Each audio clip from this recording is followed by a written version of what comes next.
Thousands of news media will converge on the Brisbane Convention Centre to report on the G20, and a world-class facility has been built to help them do it. Jonathan Lea takes us on a tour. Welcome inside the G20. For most, this is all about economic growth, job creation and free trade. But to get those messages to the world, you need a team of journalists. This is the media centre, and over the next 4 days, it's a hive of activity. As crews arrive from the world's most influential nations, the BCEC becomes their base and bureau. So far, they like what they see. And you Australians have been very careful in putting together a very, very good structure. The centre itself is enormous. It's the size of 2 football fields.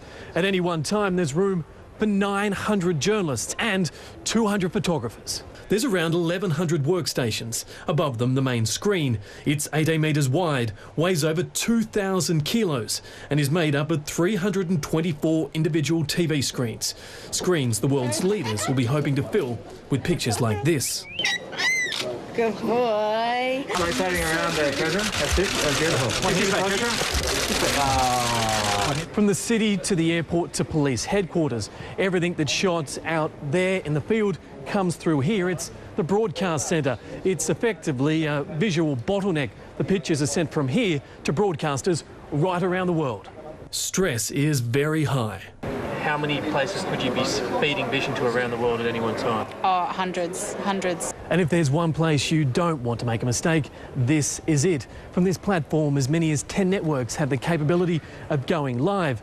Each area is fiercely guarded. There's just enough room for a presenter and their guests. To the side is the conference room.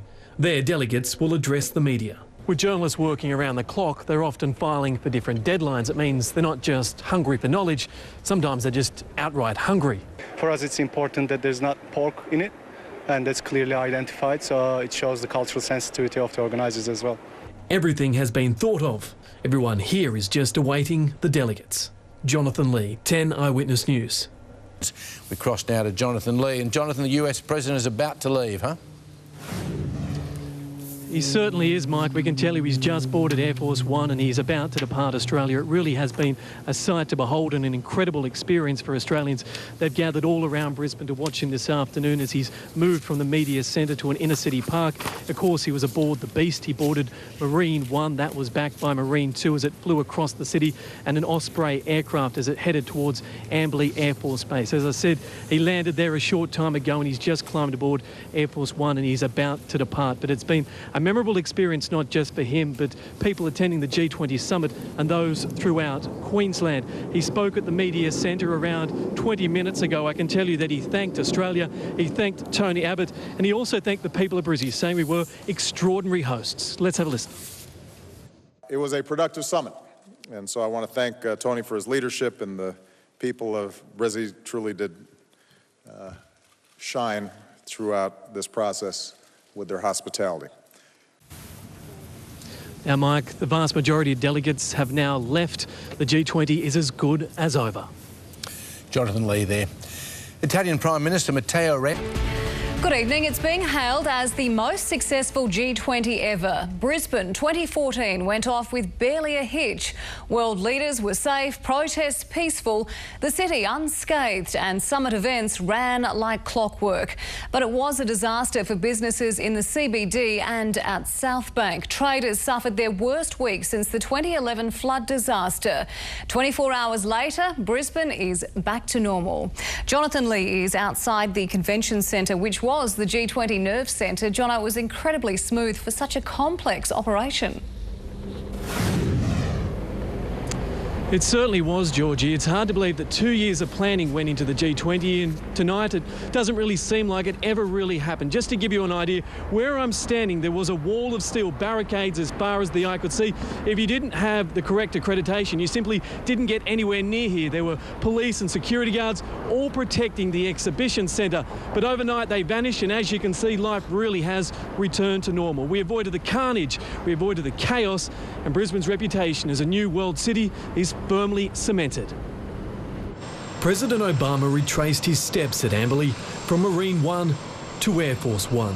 There was just enough time for a photo, before the unofficial leader of the world said goodbye to the temporary capital of the world. A simple gesture signalling the G20 was as good as over. From vantage points we watched, some shouting goodbye. See ya, Mama! At Brisbane Airport, it was organised chaos as dignitaries departed and military hardware headed home. To me, it was one of those things that I'll never ever see again.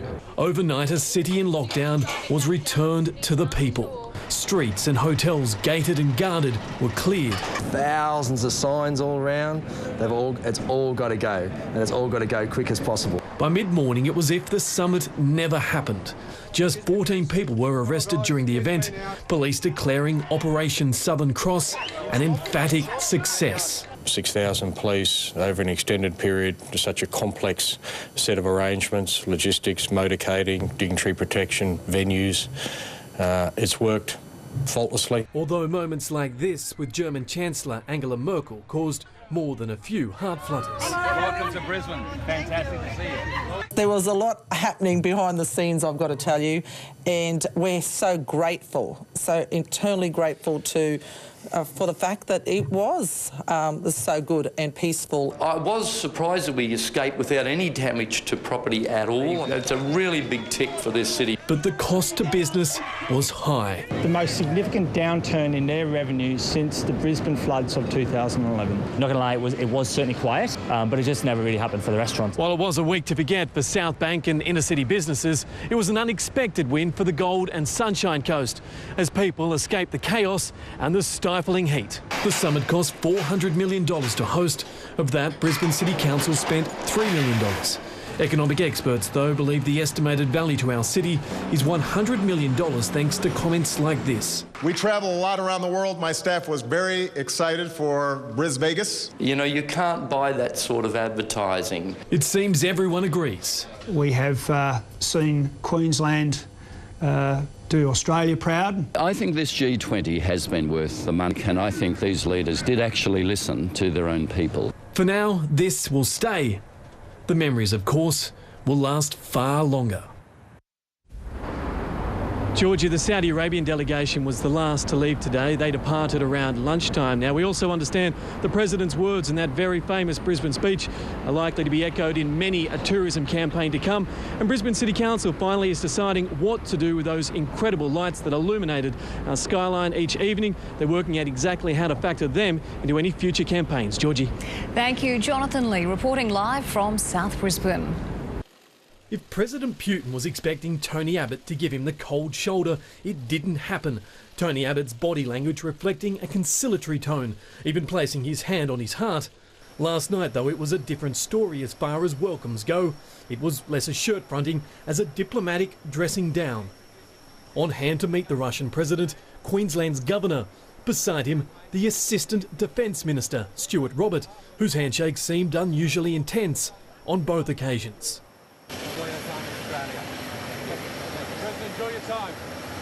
The 20-vehicle motorcade winding through Brisbane streets. Outside the Hilton Hotel, a steel barricade and a police one, keeping potential troublemakers firmly at bay. Behind the smiles at the leaders' retreat, the Russian president was simmering over economic sanctions. Down the road, a vocal band of around 150 protesters vented their own anger. Putin, Huila! Putin, Huila! My name is Yerema Pleshyak, and I am not scared of you. I wish he'd get out of here, and I wish he'd get out of Ukraine. Coffins were carried and flags laid, the group demanding justice for victims of the downed MH17. There are 38 Australians like us who perished. Their families today are probably very, very upset and hurt that Mr. Putin is in Australia. The protesters here demonstrating peacefully is an important symbolic message, differentiating the difference between democracy and what they describe as the tyrannical rule of Vladimir Putin. All the while, swarms of police watched on. But the free world needs to understand that Mr. Putin is not who he pretends to be. Tomorrow, a pro-Putin group will also take to the streets, enjoying the type of freedom everyday Russians are unaccustomed to back home. Jonathan Lea, 10 Eyewitness News.